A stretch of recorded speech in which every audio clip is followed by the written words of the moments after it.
करना पड़ेगा। This call is now being recorded. Good evening everyone. तो जैसा कि आप सभी को पता है, हम यहाँ पर ले रहे हैं ऑनलाइन क्लासेस। किस क्लास के लिए? तो वो है 10th क्लास के लिए। किस सब्जेक्ट की? तो वो है मैथ की, जिसमें हमने जो है वो आपका 5th चैप्टर पढ़ना स्टार्ट कर दिया है, जिसका नाम है समांतर श्रेणी। हमने वैसे पिछली क्लास जो आपकी शनिवार को क्लास हुई थी पिछले हफ्ते, उससे पहले जो क्लास हुई थी उसमें हमने इसको शुरू कर दिया था, थोड़ा बहुत इसको हमने पढ़ लिया था। तो बस उसी का फटाफट से रिविजन करते हैं और इसको जो है वो आगे बढ़ाते हैं। ठीक है, तो सबसे पहले हमने बात की थी कि समांतर श्रेणी क्या है। तो समांतर श्रेणी एक पैटर्न फॉलो करती है, एक श्रृंखला को फॉलो करती है। श्रृंखला मतलब जैसे कि पहले लाल गेंद थी, फिर हरी आई, फिर दोबारा लाल आई, फिर दोबारा हरी आई, तो अब दोबारा से कौन आएगी? अब दोबारा जो है वो लाल रंग की गेंद आएगी, उसके बाद फिर से हरी, फिर से लाल, फिर से हरी, फिर से लाल। इसको कहते हैं हम पैटर्न, इसको कहते हैं हम श्रृंखला। और इसको फॉलो कौन करता है? तो जो हमारी समांतर श्रेणी है वो इसको फॉलो करती है। ठीक है, तो अब यहाँ पे सवाल था कि देखो इस हरी बॉल के बाद किस कलर की बॉल आएगी? तो हमने कहा कि लाल आएगी, क्योंकि ये पैटर्न को फॉलो कर रहे हैं। यहाँ पर हमें एक श्रृंखला दे रखी थी, एक पैटर्न दे रखा था, उसको देख के हमने पता लगा लिया कि इसके बाद लाल रंग की गेंद आने वाली है। तो जैसे हमने इसको देख के पता किया, वैसे ही सेम क्या होता है संख्याओं में भी हम ऐसा ही करते हैं, पैटर्न फॉलो करते हैं। संख्याओं को देखते हैं कि अच्छा अभी अगर 2 है और 2 के बाद अगर 4 आ रहा है, 4 के बाद क्या आएगा, उसके बाद क्या आएगा, तो उसके लिए भी हम एक पैटर्न को ही फॉलो करते हैं। ठीक है, वैसे हमने पिछली क्लास में भी सीखा था, बट इसको बिल्कुल हम शुरू से शुरू कर रहे हैं क्योंकि आपका 5th चैप्टर बहुत ही जरूरी है। ठीक है, तो वैसे हम यहाँ पे देख लेते हैं कि जैसे यहाँ पर है, देखो 1 2 3 4, तो आगे क्या आएगा? 5। अच्छा चलो, ये तो आप सभी को पता है 5 आएगा। अब अगर मैं सवाल को थोड़ा सा और उल्टा कर लूं और पूछूं कि 5 तो चलो आएगा, किस रंग का आएगा? ब्लू। ब्लू, बिल्कुल, क्योंकि यहाँ पे भी देखो पैटर्न फॉलो हो रहा है। एक तो संख्या का पैटर्न, दूसरा रंगों का पैटर्न है ना, कि पहले 1 था नीला, 2 लाल, 3 नीला, 4 लाल, तो 5 आएगा। और 5 कैसा होगा? तो नीला होगा, क्योंकि लाल के बाद नीली संख्या ही आ रही है। आगे देखते हैं, 5 के बाद 8, 8 के बाद 11, 11 के बाद 14, 14 के बाद 17, 17 के बाद क्या आएगा और किस कलर का आएगा? 20 कलर का 20, 20 आएगा। किस रंग का? रेड कलर का। रेड कलर का, तो लाल रंग का 20। ठीक है, और अगर यहाँ पे देखें तो 100, 70, 40, 10, अब क्या आएगा और किस रंग में आएगा? -20 ब्लू का। -20। ठीक है, माइनस का 20 और कैसा? तो नीले रंग का, ब्लू कलर का। क्यों? क्योंकि 100 में से 30 को घटा रहे थे, 70 आया। 70 में से 30 को घटा रहे थे, 40 आया। 40 में से 30 को घटा रहे थे, 10 आया। 10 में से 30 घटाओ 20 आएगा, पर कैसा वाला? माइनस वाला, क्योंकि 10 और 30 में 30 बड़ा है, 30 के पास माइनस, तो उत्तर भी माइनस आएगा। तो बस इसी तरह संख्याओं के साथ कैसे खेलना है, कैसे कैसे क्या आएगा उसका पता लगाना है। ये सारी चीजें हम एपी में पढ़ते हैं, मतलब चैप्टर नंबर 5 में पढ़ते हैं। तो इसके जो क्वेश्चन बनते हैं वो भी इसी के इर्द गिर्द बनते हैं, कि आपको यहाँ से यहाँ तक की चीज दे दी होगी, ये छुपा दिया गया होगा, बोला जाएगा बताओ इसकी जगह पे क्या आएगा, ऐसे क्वेश्चन पूछे जाते हैं आपसे। या फिर आपको जो है वो बोला जाएगा कि ये आपका क्या है, एक समांतर श्रेणी है, इसमें बताओ कि हर एक पद में कितना कितना अंतर है। ऐसे सवाल आ जाते हैं कभी कभी। ठीक है, या फिर ये देखो पहला पद है, दूसरा, तीसरा, चौथा, पांचवा, आपको सवाल आ जाएगा कि भाई 7वां पद निकालो। तो ये जो भी सवाल होते हैं ये सारे एपी के होते हैं, अर्थमेटिक प्रोग्रेशन इंग्लिश में कहते हैं, हिंदी में कहते हैं इसको समांतर श्रेणी। तो उसमें आपको ये सारे सवाल देखने को मिलेंगे। ठीक है, तो अब बात कर लेते हैं इसकी परिभाषा की। समांतर श्रेणी क्या होता है? समांतर श्रेणी संख्याओं की एक ऐसी सूची है जिसमें प्रत्येक पद, पहले वाले को छोड़ के, ठीक है, पहले पद को छोड़ के जितने भी पद हैं वो सभी पद कैसे निकलते हैं, तो उसमें जो है वो आपको एक निश्चित संख्या जोड़नी पड़ती है। जैसे कि ये 2 था, 2 में तो हमें भाई ना तो कुछ जोड़ने की जरूरत पड़ी ना तो कुछ घटाने की जरूरत पड़ी। 2 के बाद सीधा ही 7 बन गया, 2 के बाद क्या आ गया? सीधा 7 आ गया। तो मतलब इन्होंने 2 में कुछ जोड़ा है। क्या जोड़ा इन्होंने 2 में कि वो 7 बन गया? 5 7 आ गया। अब 7 के बाद क्या आएगा? 5 5 नहीं बेटा, 12 12 आएगा।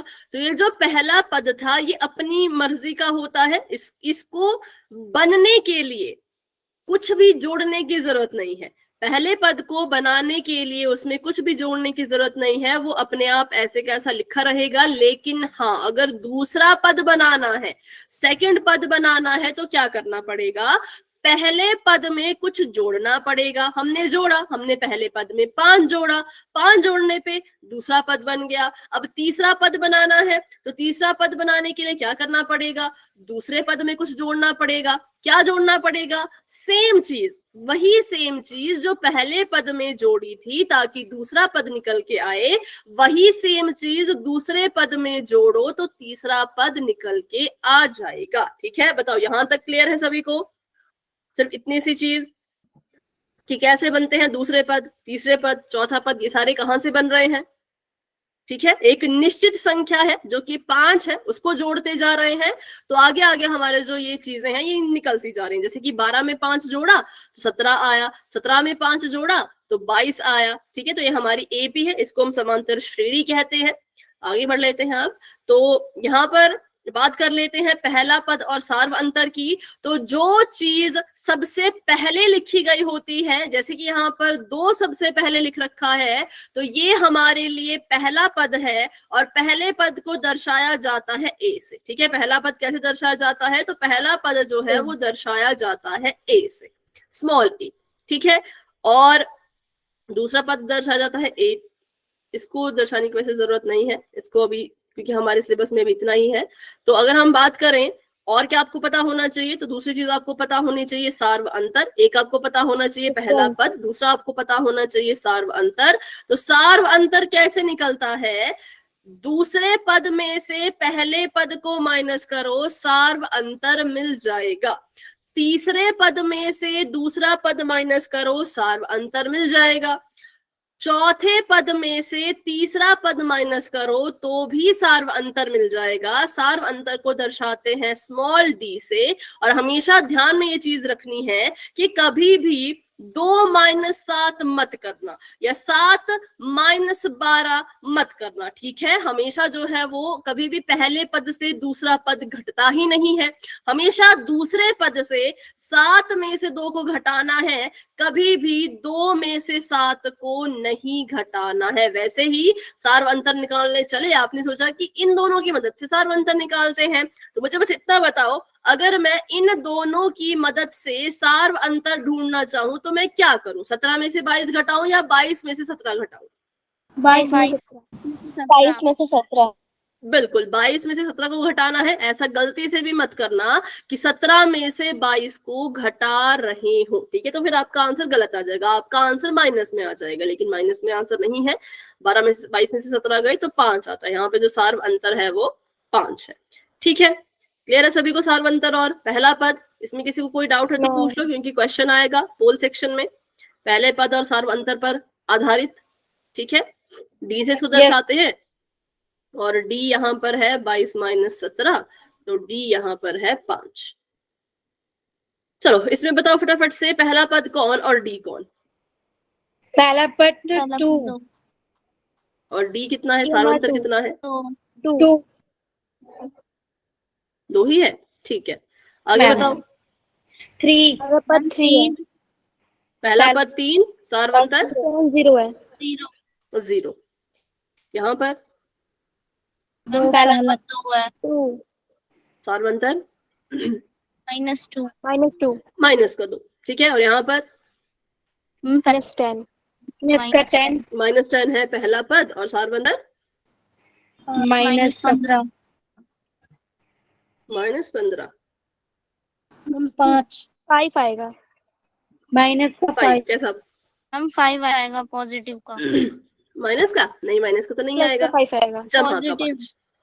बिल्कुल, क्योंकि देखो माइनस का 5 है, उसमें से आपने माइनस करना है माइनस के ही 10 को, तो -5 तो ऐसे कैसा रहेगा, माइनस माइनस प्लस बन जाएगा। 10 ऐसे कैसा रहेगा, 10 में से 5 गए तो 5, 10 बढ़ा, 10 के पास जमा का निशान, तो 5 के पास भी जमा का निशान ही आएगा, इसलिए सार्व अंतर कितना है, प्लस का 5 है। ठीक है, तो ये था हमारा, जिसमें जो है वो सार्व अंतर और पहला पद ढूंढना सीख लिया। अब आपने बताना है कि कौन इसमें समांतर श्रेणी है और कौन नहीं है। कैसे पता करें, तो पता करना बहुत सिंपल है। अगर डी सब में बराबर आए, जो सार्व अंतर है सब में अगर बराबर आए तो समांतर श्रेणी होगी, अगर बराबर नहीं आए तो समांतर श्रेणी नहीं होगी। यहाँ पे देखो क्या कॉमन है, सार्व अंतर सभी में कॉमन है? नो नहीं मैम। है। क्यों? एक में एक जोड़ा तो 2 आया, 2 में 2 जोड़ा तो 4 आया, 4 में 4 जोड़ा तो 8 और 8 में 8 जोड़ा तो 16। हर बार अलग अलग संख्या जुड़ रही है और अलग अलग संख्याएं आ रही हैं। तो जब आप अलग अलग संख्याओं को यहाँ पर जोड़ते हो तो इसका मतलब इनके बीच का जो सार्व अंतर है वो बराबर नहीं है। जब सार्व अंतर बराबर नहीं तो इसको हम समांतर श्रेणी भी नहीं कह सकते। ठीक है, अगला बताइए। मैम है माइनस का 2.5 माइनस करेंगे तो माइनस माइनस जो है वो प्लस बन जाएगा, प्लस माइनस माइनस। ठीक है, 0.5, यहाँ पे भी 0.5, यहाँ पे भी, यहाँ पे भी। हाँ, इसमें जो है वो देखो, इसमें क्या हुआ, आपने 1.0 में जब 0.5 को जोड़ा तो 1.5 आ गया, माइनस का 1.5 आ गया, माइनस के 1.5 में जब 0.5 को जोड़ा तो माइनस का 2.0 माइनस में आएगा शायद, देखो जरा किस में आएगा, माइनस में आएगा। रुको, ये था माइनस का 2.5, इसमें से हमने माइनस करना है माइनस के ही 2.0 को। हाँ, माइनस आएगा क्योंकि 2.5 बड़ा है ना, तो माइनस का 0.5 आएगा। ठीक है, माइनस 2.5। ठीक है, तो इसमें जब आपने जोड़ा माइनस के 0.5 को तब 1.5 आया, इसमें जब आपने जोड़ा माइनस के 0.5 को तब आपका माइनस का 2.5 आया। मतलब सेम संख्या जोड़ रहे हैं, बस ये समझ लो।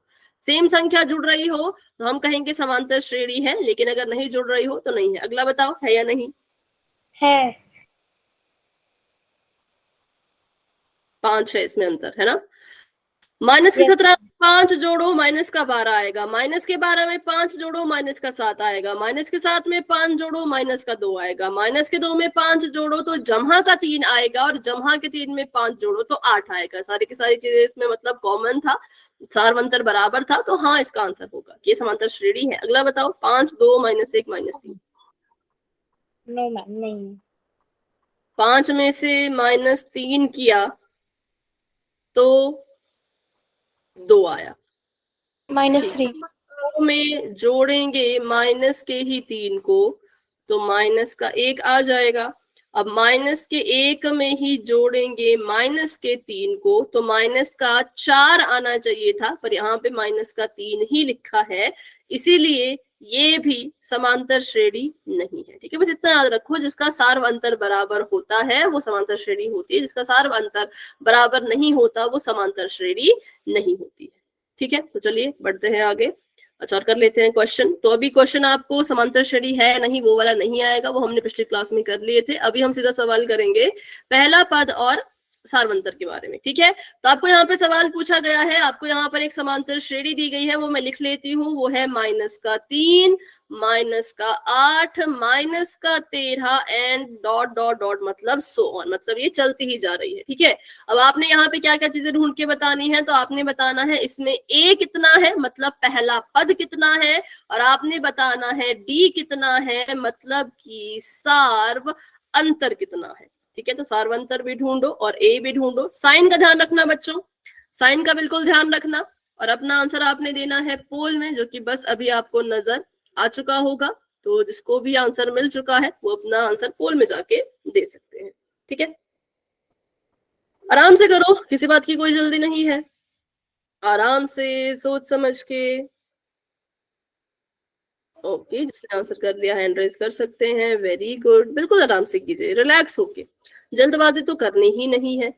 -3, -8, -13, इसमें बताओ पहला पद कौन है और सार्व अंतर कितना है।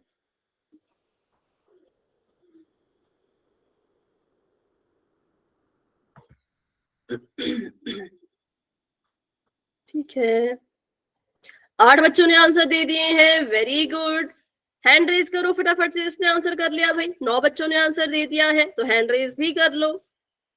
कनिष्का, संजीव, काकुल, रुचि, चारू, प्रीति, निकिता, रीना, आरती और रानी जो भी है। ठीक है, 16 बच्चों के आंसर आ चुके हैं, वेरी गुड। तो बस अब रहते हैं 3 और बच्चे। तो कौन है वो 3 बच्चे जिन्होंने अभी तक आंसर नहीं किया? निकिता, संजीव और रुचि। बच्चों अगर आंसर दे दिया है तो हैंड रेज कर लो। ठीक है, तो चलिए अभी करते हैं 10 सेकंड्स का वेट और बढ़ते हैं आगे। बिल्कुल सिंपल सवाल था, मतलब बहुत छोटा सा सवाल था, ज्यादा इसमें कुछ करना भी नहीं था। तो 10, 9, 8, 7, 6, 5, 4, 3, 2, 1। सभी ने आंसर दे दिया है, वेरी गुड, बहुत अच्छे। और इसका आंसर आप देख सकते हो पोल सेक्शन में, और अपना आंसर दे सकते हो चैट बॉक्स में। तो मैंने देखा यहाँ पर जो ए है वो तो -3 है, तो -3 लिख दिया। ठीक है, डी निकालना है, तो डी निकालने के लिए दूसरे पद में से पहले पद को घटाओ। क्या करो? दूसरे पद में से पहले पद को घटाओ। ये हमने यहाँ पर लिख दिया है, दूसरा पद, दूसरे पद में से माइनस करवा देनी है किसकी? तो पहले पद की। ठीक है, दूसरा पद कितने के बराबर है? तो दूसरा पद है -8, उसमें से माइनस करवाओ, किसकी माइनस करवाओ? पहले पद की, वो है -3। तो जब भी आपको ऐसे क्वेश्चन सॉल्व करने के लिए आते हैं, सबसे पहले तो आपने देखना है कि हमें कभी भी 2 चिन्ह एक साथ नहीं चाहिए होते। हमारा जो पैटर्न होता है, जो हमारी श्रृंखला होती है, वो ऐसी होती है कि पहले संख्या फिर चिन्ह, चिन्ह के बाद संख्या, संख्या के बाद चिन्ह, चिन्ह के बाद संख्या, संख्या के बाद चिन्ह। ठीक है, अब अगर ऐसा हो जाए, अगर इसमें ऐसा हो जाए कि मान लो यहाँ पर 8 -, -3, -4 प्लस -5, तो ये गलत है, ये चीज गलत है, हमें ऐसा चाहिए ही नहीं। हमें संख्या के बाद चिन्ह चाहिए, चिन्ह के बाद संख्या चाहिए, जो कि थी ही नहीं। 2 चिन्ह एक साथ आ रहे थे। ठीक है, तो वैसे यहाँ पर भी हुआ कि चिन्ह था, संख्या आई, संख्या के बाद चिन्ह आया। अब चिन्ह के बाद किसको आना चाहिए था? संख्या को आना चाहिए था। संख्या तो आई ही नहीं, बल्कि चिन्ह के बाद एक और चिन्ह आ गया, साइन के बाद एक और साइन आ गया। नहीं चाहिए, 2 साइन एक साथ चाहिए ही नहीं। तो जब 2 चिन्ह एक साथ नहीं चाहिए, तो फिर उसको हल करो, इन दोनों चिन्हों का एक ही चिन्ह बना दो। ये भी माइनस, ये भी माइनस, तो -8 ऐसे का ऐसा, माइनस माइनस प्लस होता है तो जमा का निशान, 3 ऐसे का ऐसा। अब इसको सॉल्व करो, प्लस माइनस माइनस मतलब ये घट जाएंगे। 8 में से 3 गया 5, 8 बढ़ा, 8 के पास माइनस का निशान, तो 5 के पास भी माइनस का निशान आएगा। तो हमारा डी -5 आया, ए -3 आया, जो कि इस ऑप्शन में है, जो ऑप्शन नंबर सी में है, जो कि बहुत से बच्चों का बिल्कुल ठीक था। ठीक है, पर अभी भी किसी को डाउट है इस क्वेश्चन में तो पूछ लीजिए। जिन बच्चों का गलत हुआ, कुछ बच्चों ने, थोड़े बहुत बच्चों ने अभी गलत भी कर दिया है, पर कोई बात नहीं, सही गलत चलता रहता है। लेकिन डाउट है तो पूछो, क्लियर हो चुका है तो फिर वाई टाइप करो। डाउट है तो पूछो, लेकिन अगर क्लियर हो चुका है तो आप वाई टाइप कर सकते हो। ठीक है, तो फिर चलिए आगे बढ़ते हैं। Option number C is the right answer. अब हम बात कर लेते हैं परिमित तथा अपरिमित समांतर श्रेणी के बारे में, कि 2 तरह की, अभी हमने समांतर श्रेणी पढ़ा, क्या होता है वो पढ़ लिया। अब हम पढ़ेंगे कि इसके 2 प्रकार होते हैं। पहली होती है परिमित, जिसको हम कहते हैं इंग्लिश में फाइनाइट। दूसरी होती है अपरिमित, जिसको हम कहते हैं इनफाइनाइट। ठीक है, तो ये जो यहाँ पे लिख रखा है हमने, ये एक परिमित समांतर श्रेणी है। क्यों इसको हम परिमित कह रहे हैं? क्योंकि ये इतने की इतनी ही है, ये फिक्स है, ये बिल्कुल फिक्स है। अगर मैं आपसे पूछूं इस समांतर श्रेणी में कितने पद हैं, तो आपका आंसर क्या होगा? कितने पद हैं? 6। ठीक है, तो जहां पे आप पदों को गिन पाओ उसको हम परिमित कहते हैं। हमें पता है कि यहाँ पे जो है वो 6 चीजें लिख रखी है, तो ये 6 ही होगा। ठीक है, परिमित एपी लिख दूं मैं इसको शॉर्टकट में, समांतर श्रेणी नहीं लिख के इसको एपी लिख दूं, ये परिमित है। क्यों? क्योंकि यहाँ पे 6 चीजें लिखी है, हम यहाँ पे पदों को गिन पा रहे हैं कि टोटल यहाँ पर 6 पद हैं, तो इट मींस ये परिमित समांतर श्रेणी है। ठीक है, टोटल यहाँ पे कितने पद हैं? 6 पद हैं। अच्छा, इसमें ए कितना है? ए की जगह पे कौन है? मैम 5। 5। अच्छा, इसमें डी कितना है? 3 3 6। 3 3 है, बिल्कुल। 5 में 3 जोड़ा 8, 8 में 3 जोड़ा 11, 11 में 3 जोड़ा 14, 14 में 3 जोड़ा 17, 17 में 3 जोड़ा 20, तो 3 है। ठीक है, तो इसको हम कहते हैं परिमित समांतर श्रेणी। अब एक होती है अपरिमित समांतर श्रेणी, तो उसको भी देख लेते हैं। तो ये जो नीचे वाला है इसको हम कहते हैं अपरिमित समांतर श्रेणी। अगर मैं आपसे पूछूं इसमें पदों की संख्या कितनी है? बहुत सारे हैं। 6 है। बहुत सारे इसमें। बहुत सारे हैं, कैसे पता लगा आपको? कैसे पता लगा कि बहुत सारे हैं? करो ना आपने। Ma'am dot dot dot dot, बिल्कुल। हाँ बिल्कुल, तो जब भी आपको किसी समांतर श्रेणी में ये डॉट डॉट दिख जाए तो समझ जाना इस डॉट डॉट का मतलब है कि ये समांतर श्रेणी अभी और बढ़ती ही जा रही है, ये रुकी नहीं है, इसलिए इसको हम कहते हैं अपरिमित। ठीक है, इसमें पदों की संख्या नहीं बता सकते, पदों की संख्या कितनी है? अनगिनत है, लेकिन ए बता सकते हैं। ए यहाँ पर भी कितना है? 5 है। डी यहाँ पर भी कितना है? तो यहाँ पर 3 है। तो इसमें ए और डी तो बता पाएंगे, पर ये नहीं बता पाएंगे कि पद कितने हैं। ठीक है, तो बस यही फर्क होता है एक परिमित और अपरिमित समांतर श्रेणी में, कि जो परिमित होती है, जो फिक्स होती है, उसमें हम देख पाते हैं कि कहाँ से शुरू हो रही है, कहाँ पे खत्म हो रही है। लेकिन जो अपरिमित समांतर श्रेणी होती है, इसमें ये तो हमें पता चल जाता है कि शुरू कहाँ से हुई, पर खत्म किस पे होगी ये हमें नहीं पता होता। ठीक है, ये हमें नहीं पता होता। तो मैं लिख लेती हूँ इसका, फिर आप स्क्रीनशॉट ले लेना कि यहाँ पे जो पदों की संख्या है, पदों की जो संख्या है वो है 6, और यहाँ पर जो पदों की संख्या है वो है अनगिनत। तो किस किस को पता चल चुका है इनके बीच में अंतर, क्या होती है परिमित समांतर श्रेणी और क्या होती है अपरिमित समांतर श्रेणी।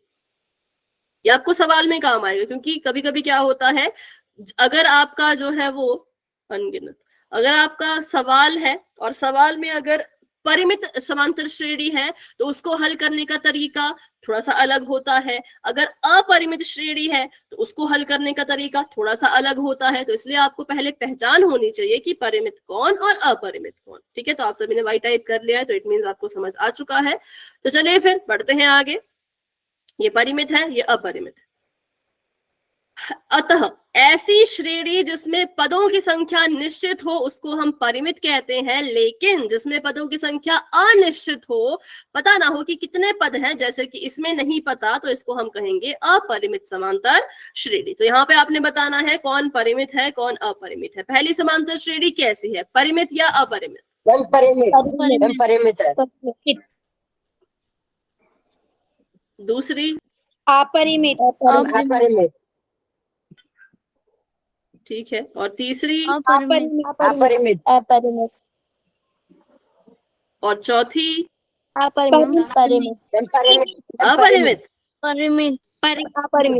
ठीक है, परिमित, फाइनाइट। चलो तो करते हैं क्वेश्चन पोल में, और परिमित और अपरिमित का। ठीक है, तो अभी के लिए चैट ऑफ कर दी है मैंने, और क्वेश्चन हम करने वाले हैं पोल में, जो कि आपके सामने आ चुका है। ये एक समांतर श्रेणी आपको दे रखी है, उम्मीद है आप सभी को नजर आ रही हो। चलो मैंने जूम कर लिया, अब आप सभी को अच्छे से नजर आ रही हो। आपने बताना है ये किस तरह की है, ये परिमित है या अपरिमित है, कहाँ बताना है, पोल में बताना है, जो कि बस अभी आपको नजर आ जाएगा, क्योंकि मैंने 4 ऑप्शन दे दिए थे, तो अभी मुझे 2 ही ऑप्शन रखने पड़ेंगे इसमें। ठीक है, और चलो अब आप अपना आंसर दे सकते हो कि ये कैसी है, ये परिमित है या फिर अपरिमित है, फिक्स है मतलब फाइनाइट है या फिर इनफाइनाइट है। ठीक है, चलिए वेरी गुड वेरी गुड, सभी कोशिश करो, सभी ट्राई करो, बहुत अच्छा कर रहे हो, बहुत बढ़िया कर रहे हो। ठीक है ठीक है, हाँ सभी हैंड रेज कर लो जिसने आंसर कर दिया। चारू, हिमांशी, अनु, प्रीति, डिम्पल, बच्चों आंसर कर दीजिए। आंसर कर दिया है तो हैंड रेज कर लीजिए। करते हैं 10 सेकंड्स का वेट, क्योंकि ज्यादा लंबा सवाल ये है नहीं, बिल्कुल छोटा सवाल है ना। परिमित अपरिमित एक ही आंसर हो सकता है, तो ज्यादा इस पे वेट नहीं करेंगे, आगे बढ़ते हैं। 10, 9, 8, 7, 6 5 4 3 2 1। तो अभी के लिए पोल हो चुका है एंड रिजल्ट आपको दिख ही रहा होगा और आंसर भी आपको पता ही होगा। तो बताइए क्या आंसर है इसका? मैम परिमित। परिमित, बिल्कुल सिंपल है। हम देख पा रहे हैं कि इसमें इतने ही पद है, माइनस के 7 पे शुरू हुई है, 3 पे खत्म हुई है, आगे डॉट डॉट डॉट डॉट नहीं लगे हैं, तो मतलब फिक्स है, परिमित है, इतनी की इतनी ही रहेगी। तो इसलिए option number A is the right answer. ठीक है, कर लेते हैं अपना अगला सवाल, उसको भी पोल में ही करेंगे। तो अभी के लिए चैट हो चुकी है ऑफ और नेक्स्ट क्वेश्चन आप सभी के सामने आ चुका है। ये किस तरह की समांतर श्रेणी है ये बताना है। कहाँ बताना है? पोल में बताना है। तो बस थोड़ा सा इंतजार कीजिए, पोल अभी आपको नजर आ जाएगा। परिमित है। बेटा माइक ऑन करके आंसर नहीं देना ना, पोल में आंसर देना है। बस अभी रुको, पोल अभी आएगा। मुझे नहीं पता कैसे है ये, तो हम जब आंसर देखेंगे तभी पता लगा पाएंगे, है ना। अभी के लिए आपको जो भी लगता है, अगर आपको लगता है परिमित तो ए पे टिक करो, लगता है अपरिमित तो बी पे टिक करो। ठीक है, पर पोल में आंसर करो, माइक ऑन करके नहीं, पोल में आंसर करो। चलिए सभी कोशिश कीजिए, सभी ट्राई कीजिए, अपना अपना आंसर पोल में जाके सभी ने देना है। अच्छा रुको, अभी अब हैंड रेज करना जिसने भी आंसर कर दिया। हाँ अभी फिर से हैंड रेज करो जिसने भी आंसर कर दिया। 12 बच्चों के आंसर्स आ चुके हैं, पर हैंड रेज तो बहुत कम बच्चों के हैं। 13 बच्चों के आंसर्स आ चुके हैं, पर हैंड रेज तो बहुत कम बच्चों के हैं। साथ साथ में हैंड रेज कर लिया कीजिए, जैसे आंसर दे दिया हैंड रेज कर लो। कनिष्का, अनु, अंकित, हिमांशी, रिया, निकिता, रीना, डिम्पल, आंसर कर लीजिए। आंसर कर लिया है तो हैंड रेज कर लीजिए। दिनेश राणा जी के नाम से कौन है? आंसर कर लिया तो बेटा हैंड रेज कर लो। ठीक है, अभी करते हैं 10 सेकेंड्स का वेट और बढ़ते हैं आगे। 10 9 8 7 6 5 4 3 2 1। पोल हो चुका है एंड इसका रिजल्ट भी आप बच्चों पोल सेक्शन में जाकर देख सकते हो। आंसर अपना जो है वो चैट में बता सकते हो, जिसका आंसर ऑप्शन नंबर बी है, बिल्कुल करेक्ट है, अपरिमित। क्योंकि यहाँ पे डॉट डॉट डॉट डॉट लग गए तो हमें ये तो दिख रहा है कि ये समांतर श्रेणी 3 पे शुरू हुई, पर हमें ये नहीं दिख रहा कि किस पे खत्म हुई, क्योंकि बताया ही नहीं है। 19 के बाद जो है वो डॉट डॉट डॉट डॉट लग गए हैं। तो जहां पे भी डॉट दिख जाए समझ जाना ये कहां तक जा रही है, ये अनंत तक जा रही है, इसलिए अनंत तक रीता है। ठीक है, ओके रीता, ये अनंत तक जा रही है, इसलिए जो है इसका नाम पड़ गया अपरिमित समांतर श्रेणी। तो चलिए बढ़ते हैं आगे और देखते हैं अब हम क्या करने वाले हैं। तो ऑप्शन नंबर बी इसका करेक्ट आंसर है। अब हम सीखेंगे समांतर श्रेणी का व्यापक रूप, जो कि आपको बहुत सी जगह पे काम आने वाला है। ये बहुत ही ज्यादा इंपॉर्टेंट है। यहां से आगे हम जितने भी टॉपिक पढ़ेंगे वो सभी इस चैप्टर के इंपॉर्टेंट टॉपिक होंगे। इस चैप्टर का पता क्या चीज है इसमें छोटी छोटी बातें, पर वो है बहुत सारी, है तो बिल्कुल छोटी छोटी सी बातें जो कि आपको याद रखनी ही पड़ेगी। अगर आपको वो चीजें याद रहती हैं तो आप इस चैप्टर के क्वेश्चन को अच्छे से कर पाओगे, लेकिन अगर आपको याद नहीं रहती तो थोड़ी सी दिक्कत हो जाएगी। क्योंकि इसमें होता क्या है, इस पार्ट से जो आपके क्वेश्चन आते हैं वो घुमा फिरा के पूछे जाते हैं, एकदम ऐसे घुमा फिरा के, गोल मोल करके। ठीक है, तो आपको अगर हर एक चीज का अच्छे से नॉलेज है तो आप उनकी बातों में नहीं घूमोगे, बल्कि आप आंसर जो है वो घुमा फिरा के दे दोगे। ठीक है, तो इसलिए अभी से जो भी हम पढ़ेंगे बहुत जरूरी है, समझ ना आए तो पूछते रहना। सबसे पहले तो ये है समांतर श्रेणी का व्यापक रूप। ठीक है, तो ये हमारे पास एक समांतर श्रेणी है। अब देखो ये जो समांतर श्रेणी है ये बनी कैसे है। जैसे हमने पढ़ा था द्विघात बहुपद का मानक रूप या व्यापक रूप, है ना। द्विघात बहुपद किसी को याद है? द्विघात बहुपद का मानक रूप या व्यापक रूप किसी को याद है? बताओ। क्या मैम? ax स्क्वायर प्लस में ठीक है, ax स्क्वायर प्लस में 3 इज इक्वल टू 0। नहीं, वो फिर समीकरण बन जाएगा, बराबर में 0 नहीं। ठीक है, ये था द्विघात समीकरण का व्यापक रूप, या ऐसा कह लें कि मानक रूप। तो वैसे हम क्या करने वाले हैं, अपनी इस समांतर श्रेणी का भी ऐसा ही व्यापक रूप या फिर मानक रूप बनाने वाले हैं। ठीक है, तो ये हमारी समांतर श्रेणी है। ये कैसे बना तो देख लो। 3 तो हमारा ऐसे का ऐसा था, 3 में 4 जोड़ा तो 7 आ गया। 3 में 4 जोड़ा तो 7 आ गया। ठीक है, अब मान लो मैं यहाँ पे 7 जमा 4 ना लिखूं, मैं इसको पहला पद लेके ही चलूं। ठीक है, कि 3 था हमारे पास, 3 में हमने क्या किया, ये 3 में हमने 4 जोड़ा तो 7 बना। 11 कैसे बना, तो 3 में हमने 4 जोड़ा 7 बना, एक और बार 4 जोड़ा 7, 7 4 11 बना। 15 कैसे बनना है, तो देखिए 3 ऐसे का ऐसा, 3 में जब 3 बार 4 को जोड़ेंगे तब जाकर के 15 बनेगा। तो असल में जो पीछे चीज हो रही होती है वो ऐसी हो रही होती है कि हम जो है वो हर एक पद को निकालने के लिए पहले पद में सार्व अंतर जोड़ रहे होते हैं। हर एक पद को निकालने के लिए, हर एक पद को निकालने के लिए हम क्या करते हैं, जो हमारा पहला पद होता है इसमें हम सार्व अंतर जोड़ रहे होते हैं। जब पहला पद 3 था, दूसरा पद निकालना था, मैंने उसमें 1 बार 4 जोड़ा। तीसरा पद निकालना था, मैंने 2 बार 4 जोड़ा। चौथा पद निकालना था तो मैंने 3 बार उसमें 4 जोड़ा। 4 यहाँ पर क्या है, 4 यहाँ पे सार्व अंतर है। सार्व अंतर मतलब इसको हम डी लिख सकते हैं।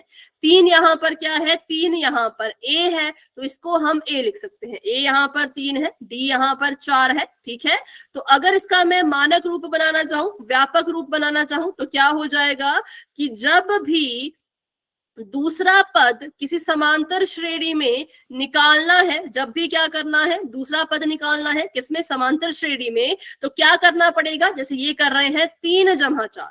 3 जमा 4 मतलब ए, क्योंकि ए 3 है और 4 क्या है, डी है, तो ये आ जाएगा ए जमा डी। ठीक है, अब इस हिसाब से मुझे बताइए तीसरा पद निकालना हो तो A plus A जमा 2D, A A plus 2D, 2D।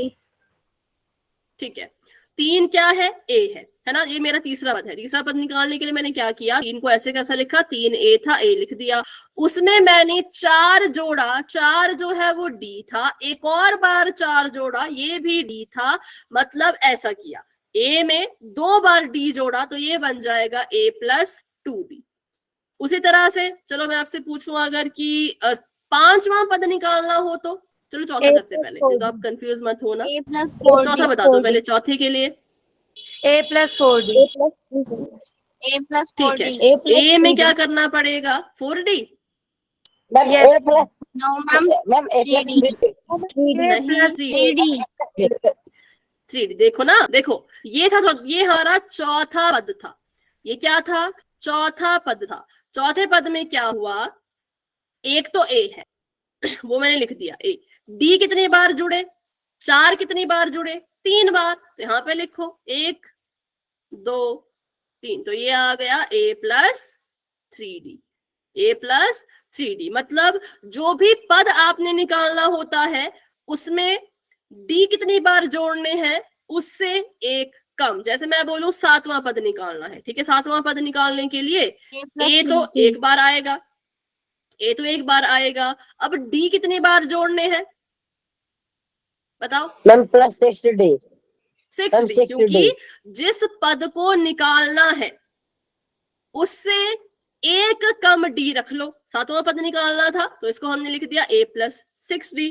तो ये होता है, कभी भी आपको किसी भी एपी के पद निकालने को बोला जाए तो आपने इस फॉर्मूले को यूज करना है। आपने देखना है कि किस पद को निकालने के लिए बोल रहे हैं। जिस पद को निकालने के लिए बोल रहे होंगे उसके लिए पहले तो आपको ए चाहिए, ए तो आपको पता ही होना चाहिए, उस एपी में ए आपको दिया होगा। तो अगर आपके पास ए गिवन है, अगर आपके पास डी गिवन है, तो आप किसी भी एपी का कोई भी पद निकाल सकते हो, किसी भी एपी का कोई भी पद निकाल सकते हो, सिर्फ 2 चीजों से, एक तो ए से और दूसरा डी से।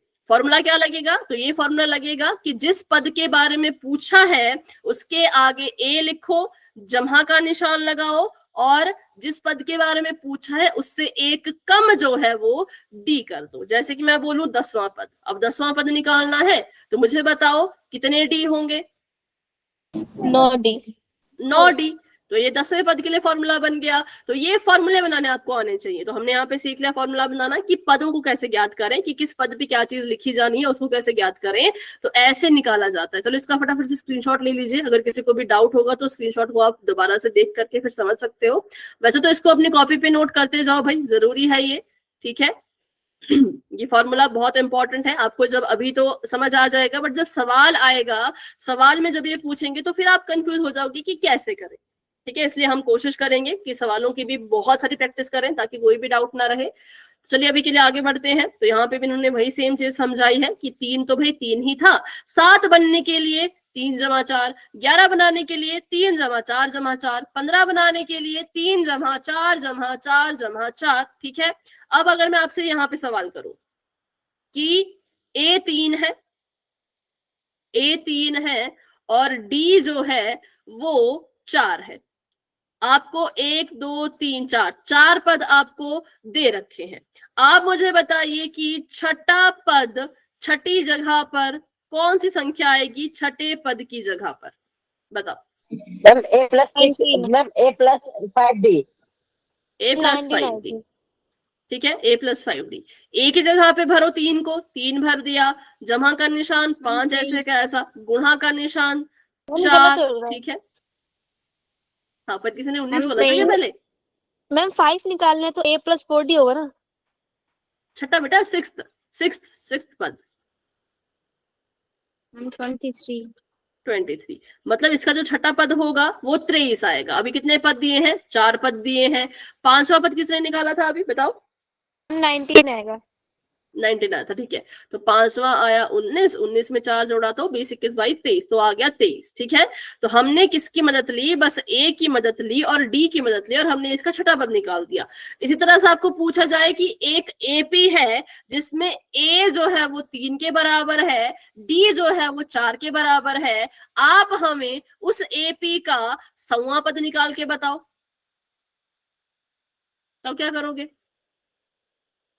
क्या बनाओगे? 99D, बिल्कुल A+99D। अब इसमें ए और डी तो आपको पहले दे रखा है, बस इसकी जगह पे 5 की जगह पे 99 लिख दो और गुणा करके जमा करके जो भी आएगा वो आपका आंसर होगा। ठीक है, वो आपका क्या हो जाएगा? आंसर हो जाएगा।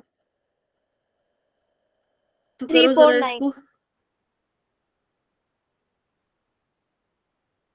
तो 36 346 आएगा। 38 39 कितना?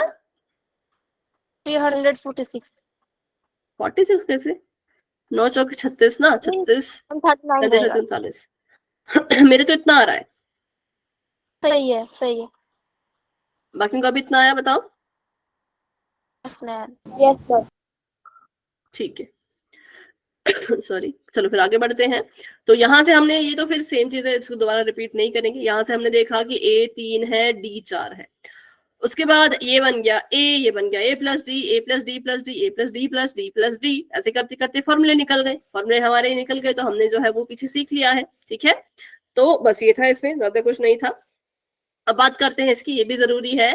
nth term of an AP समांतर श्रेणी का nवां पद। अब यहाँ पे एक चीज ध्यान में रखना बच्चों, एक चीज बिल्कुल ध्यान में रखना। अगर आपसे पूछा जाए कि n कितना है, सिर्फ n के साथ और कुछ नहीं लिखा है, सिर्फ n, तो ये अलग चीज होती है।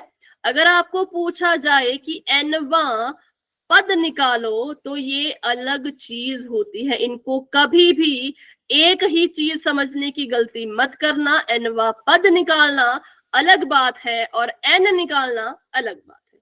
ठीक है, n होता है पदों की संख्या, n का मतलब होता है पदों की संख्या, कि इस एपी में टोटल कितने पद हैं उसको हम कहते हैं पदों की संख्या।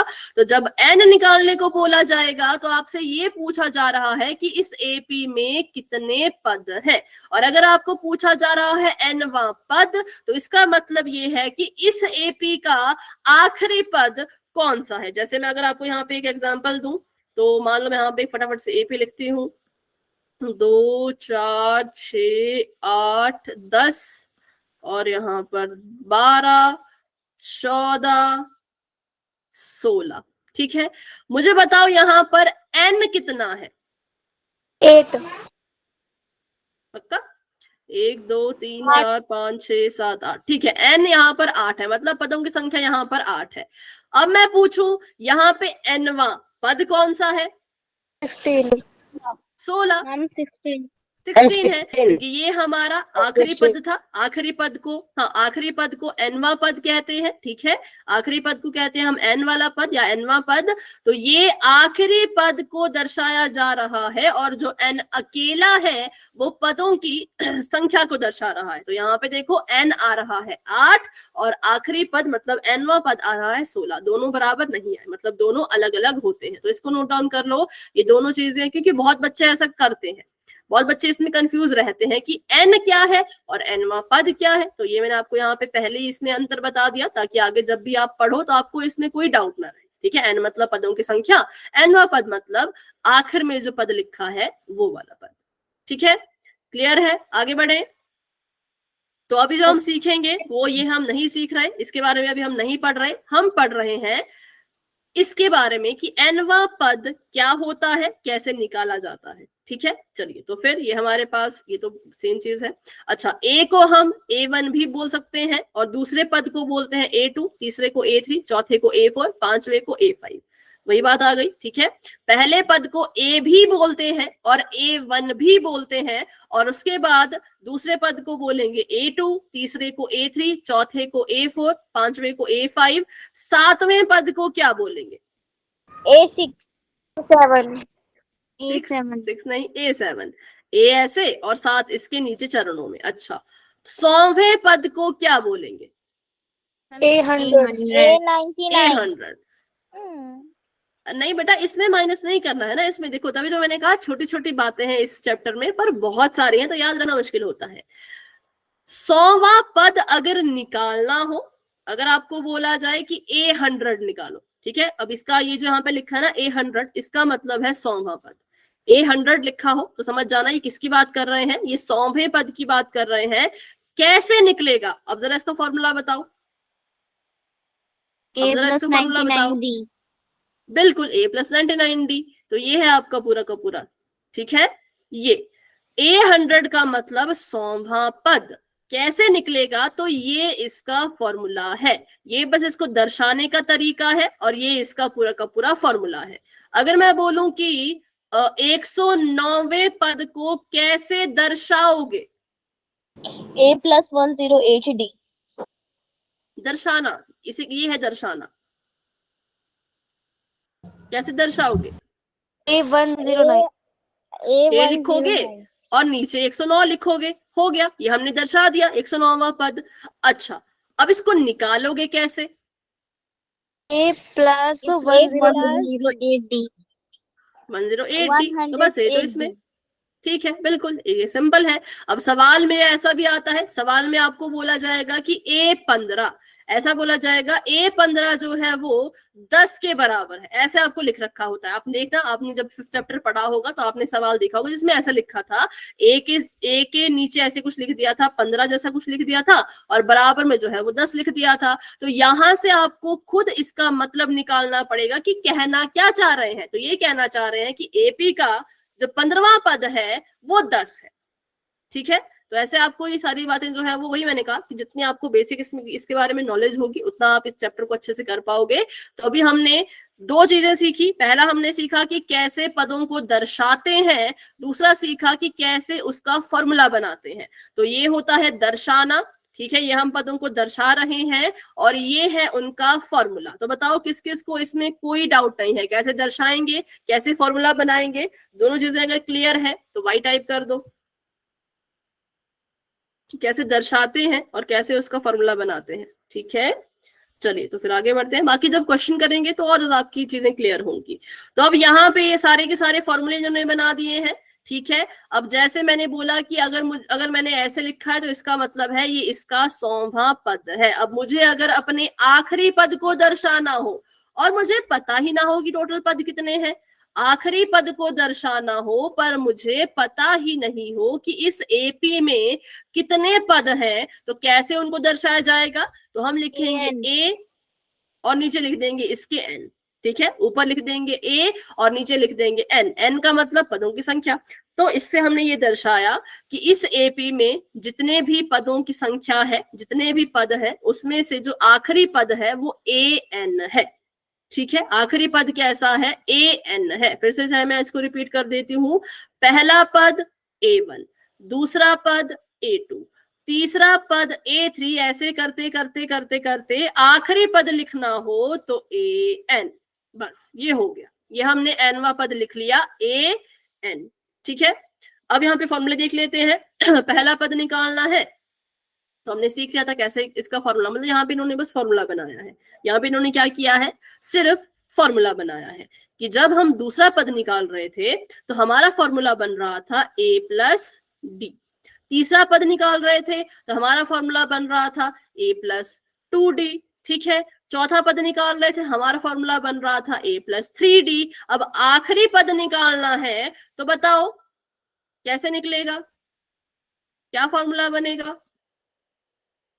Ma'am A plus n minus 1D। A plus n minus 1D, बस इतना बनेगा। ठीक है, सिर्फ इतना सा, सिर्फ इतना सा, क्योंकि जब हमने पहला पद निकाला तो पहला पद हमने लिखा A प्लस D। पहला पद निकाल रहे थे तो D हम, सॉरी पहला पद तो A ही होता है, उसको D लिखने की जरूरत नहीं है। पहला पद निकाला तो एक भी D नहीं था, क्योंकि हमने पढ़ा जो पद निकालना होता है D उससे कम लो। पहला ही पद निकाल रहे हैं तो D तो 0 लेना पड़ेगा, है ना। दूसरा पद निकालने चले तो दूसरा पद निकालने के लिए A तो ऐसे का ऐसा, D कितने होंगे, एक D होगा, क्योंकि दूसरा पद निकल रहा है। जिस पद को निकालना है उससे एक D कम लो। अच्छा, पांचवा पद निकालना हो तो A plus 4D। A plus 4D, same वही चीज, हम वही फॉर्मूला पढ़ रहे हैं। अगर 10वां पद निकालना हो तो A plus 9D। A plus 9D।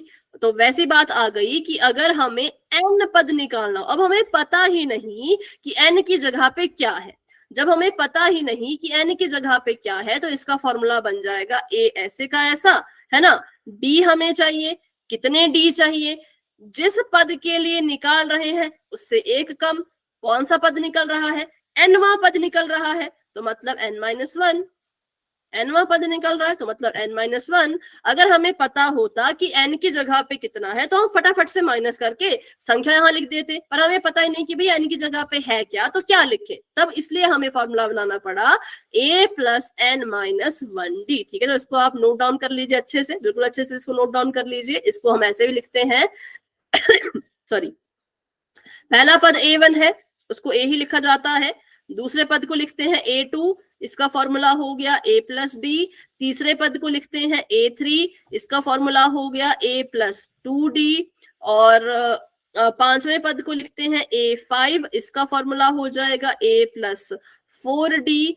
10वें पद को लिखेंगे A10 और इसका फॉर्मूला हो जाएगा A प्लस 9D। और आखिरी पद को लिखते हैं AN, आखिरी पद को क्या लिखते हैं AN, और इसका जो फॉर्मूला है वो हो जाएगा A प्लस n-1D।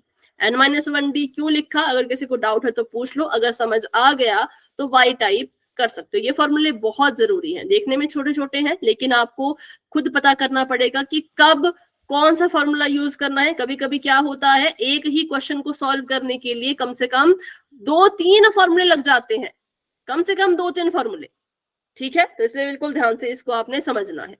तो उम्मीद है आपको ये सब समझ आ चुका होगा। अभी के लिए आगे बढ़े या किसी ने इसका स्क्रीनशॉट लेना है, मैंने बस इसको इसके रूप में लिखा कि ऐसे भी लिख सकते हैं, ये दोनों सेम चीजें हैं। ठीक है, ये दोनों क्या है, ये दोनों सेम चीजें हैं। मैं बस बता रही हूँ कि पहले पद को ऐसे भी लिख सकते हैं, दूसरे को ऐसे भी लिख सकते हैं। ठीक है, तो चलिए बढ़ते हैं आगे और देखते हैं कोई सवाल अगर हो तो हमने सीखा कि यहाँ से जो nवां पद है जिसको हम AN भी लिख सकते हैं, उसका जो फॉर्मूला बना वो बना A प्लस n-1D। ठीक है, अब आप इस फॉर्मूले को भी अकेला याद कर लो, सिर्फ इस फॉर्मूले को ही याद कर लो। ठीक है, अब मैं आपसे पूछूं, मुझे बताओ A51 का फॉर्मूला बना के बताओ, तो इसी फॉर्मूले की मदद से बन जाएगा। हाँ, इसी फॉर्मूले की मदद से बन जाएगा। A ऐसे का ऐसा, जमा का निशान n। हाँ, n बताओ, यहाँ पे मुझे बताओ n कितना है, 51 माइनस का 1, D ऐसे का ऐसा, तो यहाँ से हमारा फॉर्मूला बन गया A प्लस 50D। बस, अगर आपको ये फॉर्मूला याद है तो आप कोई भी फॉर्मूला आराम से बना सकते हो। ठीक है, ये बन गया 50D, मैंने इसकी मदद से ये फॉर्मूला बना दिया। n की जगह पे जो संख्या आएगी 51 थी, बाद में जाके ये 1 से इसने माइनस कर लिया तो ये 50 बन गया। ठीक है, तो बस ऐसे आपने फॉर्मूले बनाते जाने हैं, खुद भी इसकी प्रैक्टिस करना बच्चों, जितनी प्रैक्टिस कर सको आप। चलो अब यहाँ पे ये सवाल करते हैं, इनमें आपको बहुत मजा आएगा। अगर आपको रूल अच्छे से क्लियर हो गए तो इन सवालों को करने में बहुत मजा आएगा। आपको 3 चीजें दी हैं, चौथी चीज आपने निकालनी है। पहली चीज आपको बोला a 5 है, d जो है 3 है और n जो है वो भी 5 है। आपको बोला nवां पद निकालो। अब मुझे बताओ nवें पद को कैसे दर्शाते हैं? a plus n minus 1d। नहीं, दर्शाना वो तो फॉर्मूला हुआ, दर्शाते कैसे हैं? an बिल्कुल an, a ऐसे, n यहाँ पे, और इसका फॉर्मूला क्या होता है? a plus n minus 1d। a plus n minus 1d। अब आपको n की भी वैल्यू दे रखी है, d की भी वैल्यू दे रखी है, a की भी वैल्यू दे रखी है, तो फटाफट से इसको सॉल्व करो और मुझे अपना आंसर बताओ। an 17। 17, ठीक है, देखते हैं। तो a की जगह पे 5 था, 5 लिख दिया, जमा का निशान, n की जगह पे 5 है, देखो n की जगह पे दे रखा है पहले से 5 है, तो 5 लिख दिया, माइनस का 1 लगा दिया, d लिख दिया। अब अच्छा n देखो, अब यहाँ पे क्या कर सकते हैं हम, यहाँ पे जो n है, ध्यान से देखना, यहाँ पे जो n है यहाँ पर भी 5 लिख सकते हैं, क्योंकि n की वैल्यू दे रखी है ना, n आपका नीचे है, तो मैं इसको ऐसे लिख सकती हूँ, मैं इसको ऐसे लिख सकती हूँ a5। किस किस को ये समझ आया? मैंने इसको a5 क्यों लिखा बताओ? ठीक है, क्योंकि an था, n की वैल्यू मुझे दे रखी है, n की वैल्यू कहा उसकी जगह पे 5 रखो, तो जहां जहां n आएगा वहां वहां 5 रखो। तो यहाँ पे n आया था तो मैंने इसकी जगह पे 5 रख दिया, तो ये बन गया a5, और d की जगह पे कितना है? 3। d की जगह पे 3 है, तो गुणा में 3 लिख दिया। अब यहाँ पर आ गया a5 बराबर है 5 जमा 4 गुणा 3, और यहाँ से हमें a5 की वैल्यू मिल गई। a5 कितना आ गया? तो 4 3 12, 12 में 5 जोड़ा तो 17। 20। ठीक है, तो हमें हमारा आंसर मिल गया। हाँ, कुछ कह रहे हो? कोई कुछ पूछ रहा है? किसी का कोई क्वेश्चन है तो पूछो फटाफट से। 20? 20 कैसे? ठीक है ठीक है ठीक है।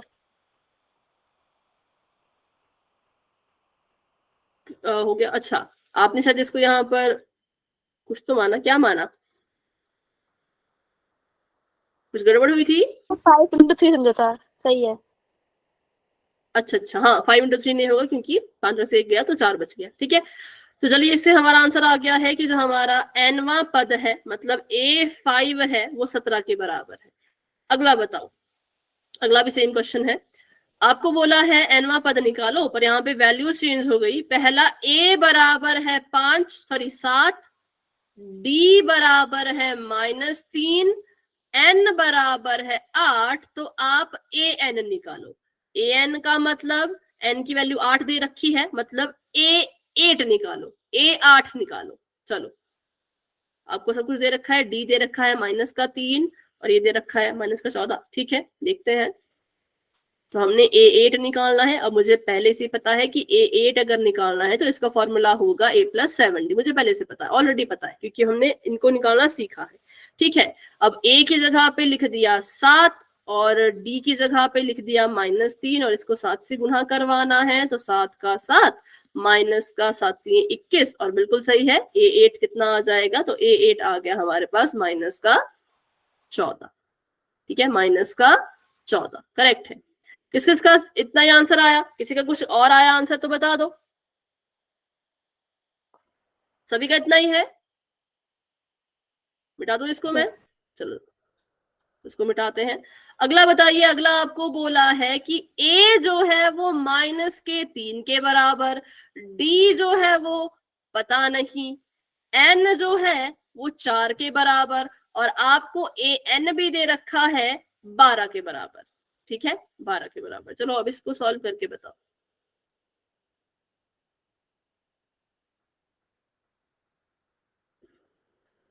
Ma'am d = 5। 5? Yes ma'am. चलो भाई देखते हैं। सबसे पहले तो हमें लिखना है फॉर्मूला। फॉर्मूला है an बराबर में a प्लस n माइनस 1 और इसके साथ में है d। an की वैल्यू इस बार दे रखी है, हमें पहले ही बोल दिया कि जो an है वो 12 है, आखिरी पद है वो 12 है। a कितना, तो a दे रखा था माइनस का 3, n कितना, n दे रखा था 4, 4 माइनस 1, और d कितना, तो d नहीं दिया है, d तो हमने निकालना है, तो इसको ऐसे कैसा लिख दिया। ठीक है, अब यहाँ पर देखो तो ये हमारे पास 12 है और ये है माइनस का 3 जमा 3d। ठीक है, अब 3d को अकेला छोड़ना है, 3d को अकेला छोड़ा, माइनस के 3 को उठा के वहां ले गए, यहाँ पे माइनस का है, 12 के पास जाके जमा का बन जाएगा, 12 3 15 बन गया, बराबर में 3d। ठीक है, अब d को अकेला छोड़ो, d के साथ 3 है, 3 भी नहीं चाहिए, तो d को अकेला छोड़ दिया, 3 d के साथ गुणा कर रहा था, बराबर के उस पार जाएगा, 15 के साथ भाग करेगा, तो करो इसको सॉल्व, तो 3 एक कम 3, 3 5 15, और यहाँ से हमें अपना आंसर मिल गया कि d जो है वो 5 के बराबर आ चुका है। ठीक है, बाकी जो ये बचता है इसको अगली क्लास में करेंगे, क्योंकि इसके बाद फिर आपके और भी क्वेश्चंस हैं, है ना, ये सारी क्वेश्चंस हम अगली क्लास में करेंगे, और फिर इसके पोल के क्वेश्चन भी करेंगे। तो इसको मैं अगली क्लास के लिए छोड़ देती हूँ ताकि थोड़ा बहुत आपका रिवीजन भी हो जाए। तो चलिए आज की क्लास को इन तक रखते हैं। आज की क्लास को लेकर के कोई डाउट है स्पेशली फॉर्मूला बनाने में या किसी भी चीज में, तो प्लीज क्लास में बने रहो, मुझसे पूछो, क्योंकि ये चैप्टर बहुत इंपॉर्टेंट है, इससे इजी सवाल आते हैं। बेशक इसको समझना थोड़ा सा मुश्किल है ना, बट सवाल इससे बहुत आसान आते हैं, इसलिए इसमें कोई भी डाउट नहीं रखना है। तो अभी के लिए किसी का डाउट है तो क्लास में रुको, लेकिन डाउट नहीं है तो आप क्लास को लेफ्ट कर सकते हो। Good night and bye bye, मिलते हैं अपनी अगली क्लास में।